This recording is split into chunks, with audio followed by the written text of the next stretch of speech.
The Lord be with you. And with your A spirit. reading from the Holy Gospel according to Matthew. Glory to you, O Lord.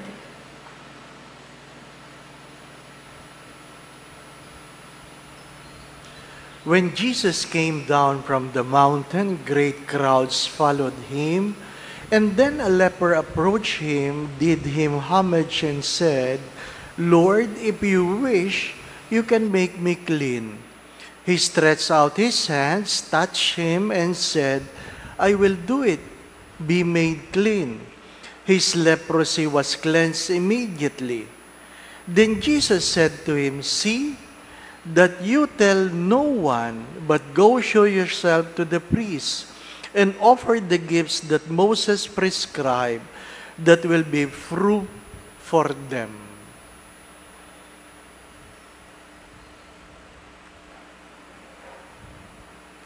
The Gospel of the Lord. Praise to you, Lord Jesus Christ.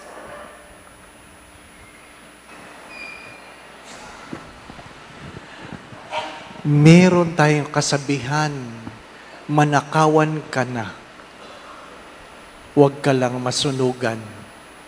Pero masunugan ka na, huwag ka lang mamatayan. Kasi kung ano man ang nanakaw, pwedeng maibalik. Kung ano man ang nasunog, pwedeng may pundar uli. Pero pag namatay na, tapos na. Today, we continue with the first reading regarding the exile to Babylon. And I have said yesterday, the exile could have been prevented if the people of God heed to His words. Kung nakinig lang ang sambayanan ng Diyos, hindi darating sa puntong ito na sa sariling lupa sila'y itataboy. They were sent to exile. Not only that, their cities were burned.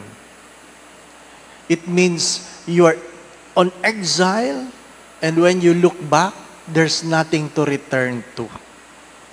There's nothing to return to.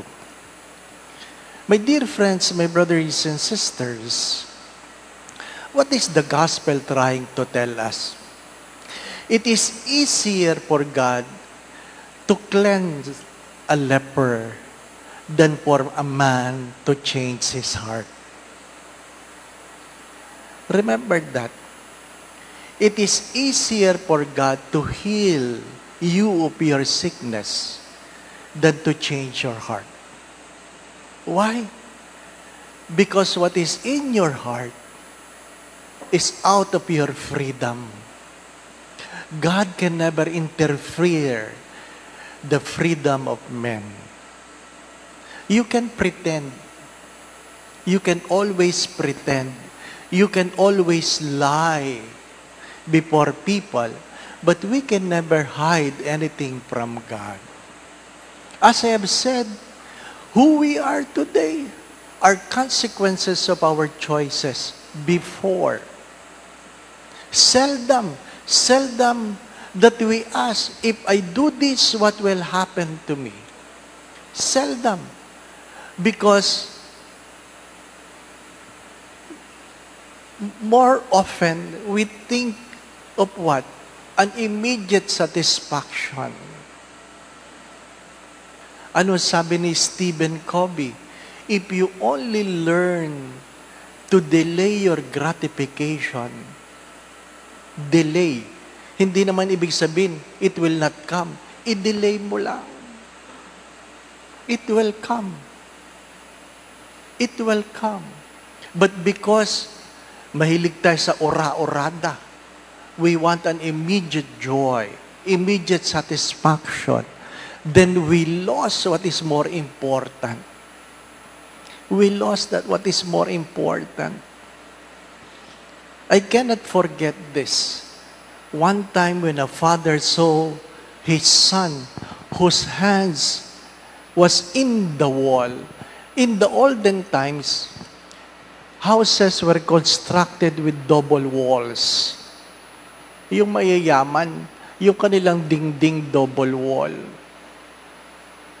At yung kanyang anak, nakasuksok yung kamay doon sa butas ng dingding. At umiiyak. At sabi ng tatay, ano nangyari?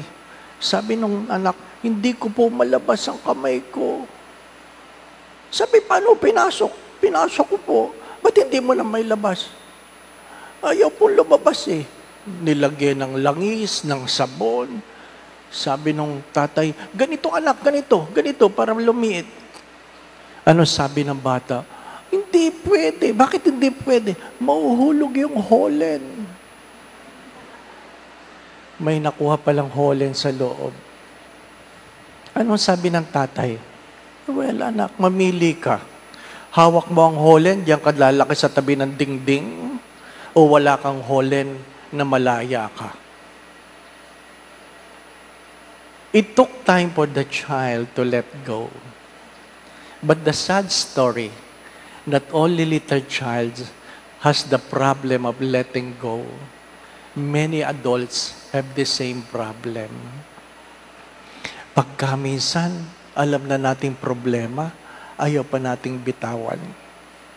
There's a saying, when you hold a rope that is pulling away from you, and it is hurting your hands, sometimes it's better to let go.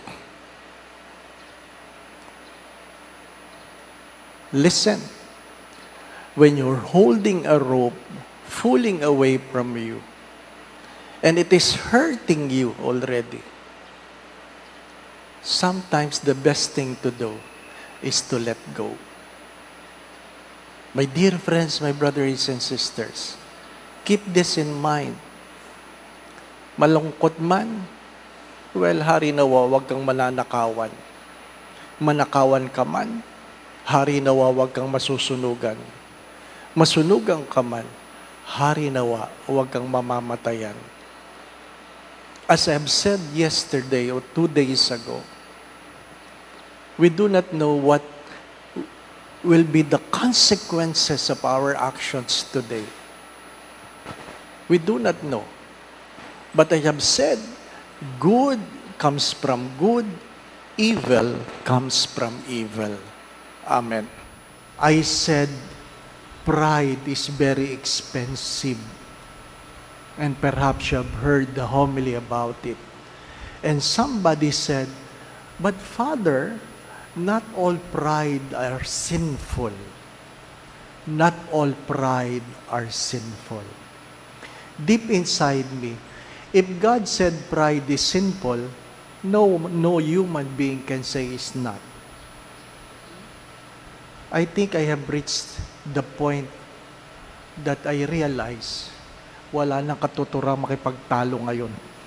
Ano pa? Wala nang katuturang makipagtalo ngayon. But remember this, my brothers and sisters.